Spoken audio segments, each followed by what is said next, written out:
further ado, let's welcome our first candidate, Evan Falchuk.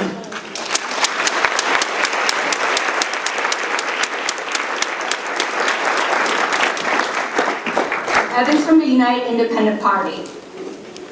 So we want to offer you this opportunity to speak more generally, to start off with, on why you want to be governor and how, as governor, you would work to expand economic.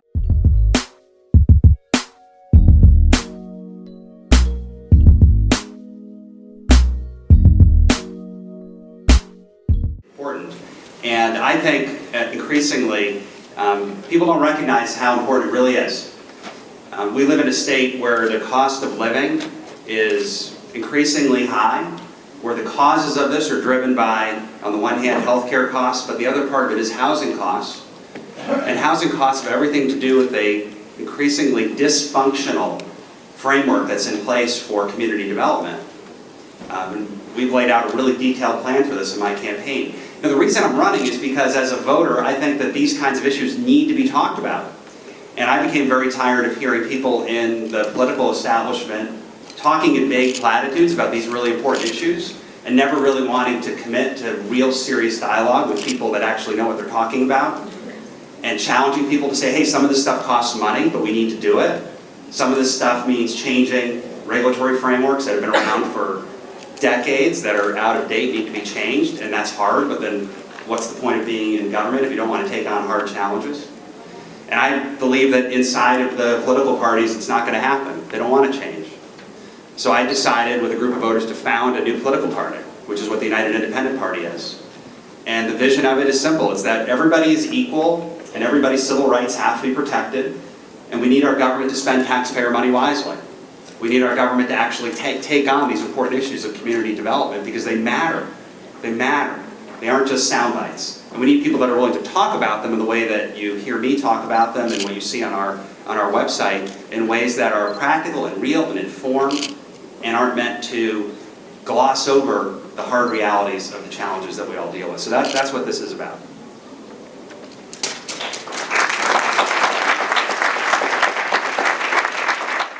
Our question is whether you will provide $2 million to level fund the Small Business Technical Assistance Program in the budget you submit to the legislature next year, and what else will you do to expand access to capital and services for small businesses? Yep, so the answer is yes.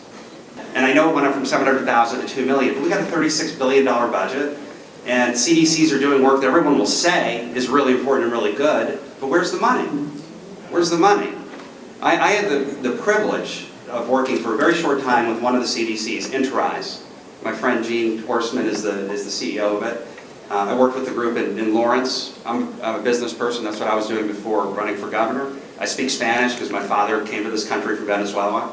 And working with those small business owners in Lawrence, in helping them figure out business plans and understanding whether or not the way they wanted to go about growing their business or not, in some cases, was incredibly inspiring and valuable. And to know that we've got people at the level of our state government that think $700,000 is enough money for programs like that across the state it's really appalling. So we have to be funding these things to the maximum extent possible, which is at least $2 million. But we also have a much larger responsibility because the cost of living being as high as it is and the dysfunctional way in which we do development in Massachusetts means that all the problems that are facing communities that have poverty, communities that are disproportionately Black and Latino, do not get the ability to develop and grow in a way that they otherwise could. And it's not just about the money from the state. It's about the regulatory framework. So we laid out a plan in my campaign. You can read it, that's important, on the Falchuk2014.org website called the Thriving Communities Action Plan. My running mate is a land use and town planner. His name is Angus Jennings. He's worked in communities all across the Commonwealth. And we put this plan together saying, what are the things that make sense? So much of this has to do with making sure that the state properly funds education.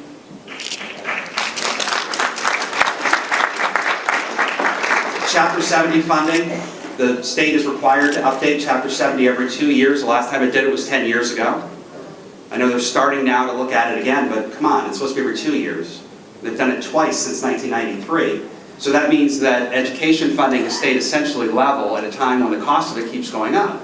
So cities and towns acting in what they perceive to be their financial best interests say, we're going to zone for what I've heard people call child-proof zoning. Large lots, single-family homes. Maybe there'll be a 40B to make up some of the difference. And that then bothers everybody in the community about affordable housing. Gives affordable housing this very bad name. So we got to start by funding education properly, providing technical assistance to the cities and towns so they can plan for growth. They can afford to have planning on the agenda. So they can change their local zoning to plan for smart growth. You know, we have this great framework, 40R, on the books, but because the money's not there, and because cities and towns don't truly understand in many cases how to do it, we don't see 40R developments happening. We need to reestablish something that I thought was a useful tool, which was the Office for Commonwealth Development, so that we can hardwire the leveraging of both public investment and private investment in infrastructure development to help support cities and towns to plan for their own futures. This is a home rule state, and cities and towns need to be empowered to plan for their futures. But if we're not willing to talk about this, and you can see there's so much more in there. I mean, zoning reform, not even being able to have a vote for a decade is incredible to me, in spite of all the efforts that have been put forward by people to try to put that on the agenda. It gets stuck. So for all the nice talk about the need to make sure that we've got growth in our Commonwealth, there is no real pro-growth agenda that's being discussed other than if they let me in a debate, there is. But when it's not, it's not on the agenda, and we're every year waiting to say, it could have been worse. It could have been worse. So to me, I think the work that CDCs do is enormously important. It is something that is happening in spite of this broken regulatory framework, and it could be so much better leveraged if we could just change the way we do development in Massachusetts.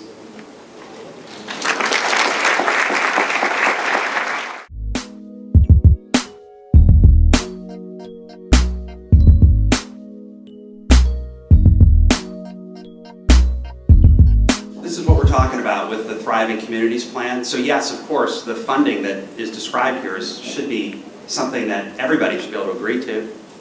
Here's the problem. Any candidate for governor standing up here doesn't at least say something that sounds like yes is not a very good candidate. So this is the hard thing, because the accountability that we've got in our government really isn't there unless we elect people that are willing to stand for it and get into our government and put good bills on the governor's desk that are actually going to make these things happen. So yes, of course I support that.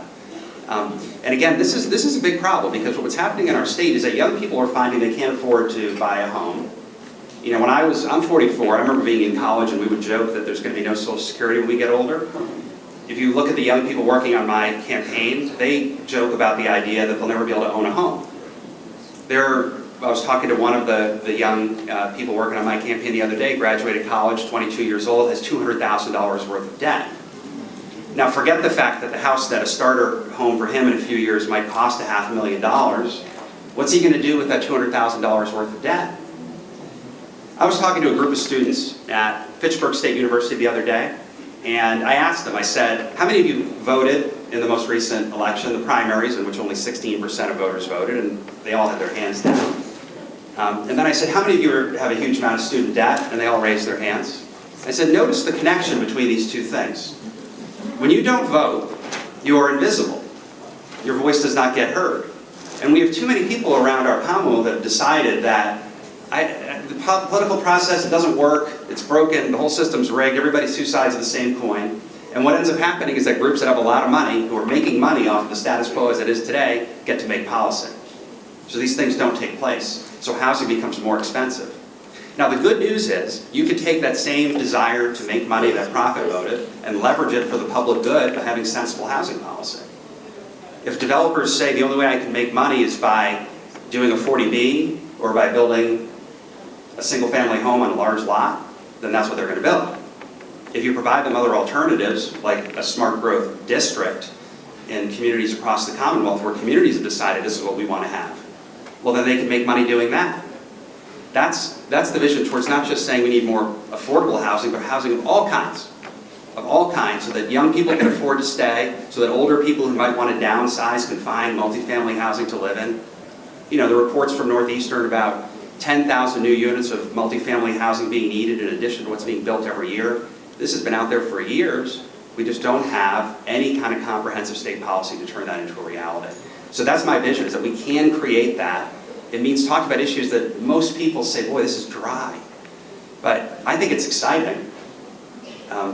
You won't believe this, maybe you will, but I was speaking at a comedy club, and they said, so what are your policies? And I said the first thing was, well, housing. And I tried to make a joke about housing. Who makes jokes about housing? And they said, that's funny, but wait a minute, tell us what that really is.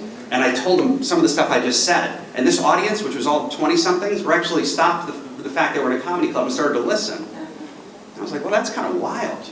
We're in a comedy club, we're talking about housing? There's hope for America.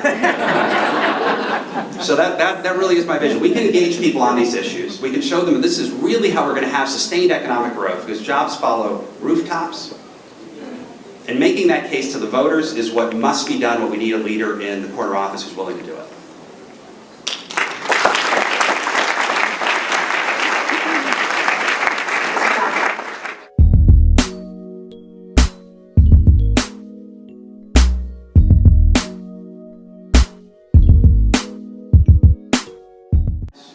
I mean, to me, this is simple.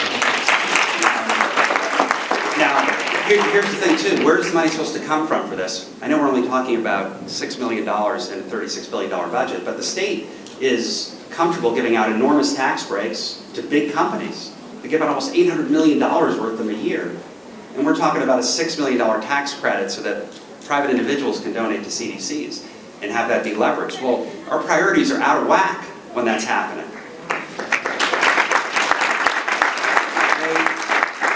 The legislature voted at the end of the legislative session this year to spend $1.1 billion to expand the convention center in downtown Boston.